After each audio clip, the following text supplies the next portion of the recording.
This morning, we are putting the focus on colon cancer. The disease is a leading cause of death in the United States. March is Colon Cancer Prevention Month and a time to raise awareness. Joining me now is Dr. Jose Orellana with UConn Health Center. Good morning to you. Thank you for being here. Good morning. Thank you for inviting me. All right, this is a very important topic to talk about here. Colon cancer is actually very preventable and actually easily treated if caught early.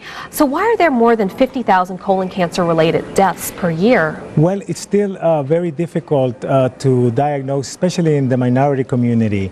We're seeing, for example, in the Hispanic community, they are the fastest growing community in the United States, and we're not doing a good job in getting them screened. And there are really some reasons, specific reasons, why colon cancer is especially deadly in minorities. What are some of those reasons? Well, some of those reasons are, for example, the first one is a language barrier. When you have a language barrier, you really have a very tough time establishing effective care with your primary care provider, and also you are not able to access healthcare information to prevent and to screen for this disease. We actually have some information up about the breakdown of the percentages of people based on race who are screened for colorectal cancer, and as you see right there on our graphic here, Hispanics are at the bottom of that list. Yes, that's the bad news. The good news in colorectal cancer screening is that we're doing a great job in screening the whites, and the incidence of cancer has decreased over the past 20 years, but with the Hispanics,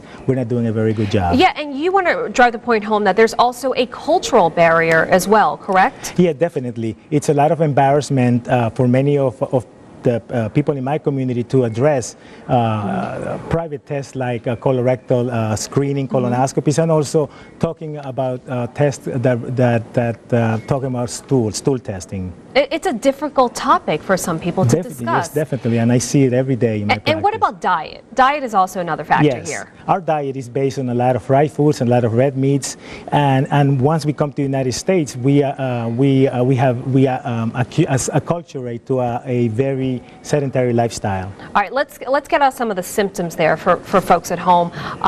Symptoms of colon cancer. Let's go through the list here. Okay, one of the list, the most important one is blood in the stools. That is an alarm symptom that you need to go to your primary care as soon as possible. The second one is abdominal pain, changing your bowel habits, and anemia. And also unexplained weight loss is a big one that people may not think about. Yes, no, many people think that losing weight is a great thing, and that is great if you are doing exercise and keeping a diet, but if you're doing everything the same and you're losing weight, that is an alarm sign that you need to report immediately. And also another alarming finding is that when Hispanics move to this country, their chances to develop colon cancer increases rapidly. Yes, if you look at all the statistics, the incidence of colon cancer in Latin America is much lower than the United States. However, as we acquire an American lifestyle, our colon cancer risk will go up to the level of the people born in the United States. What's the message we want to get out here this morning? The message is that communication with your primary care provider,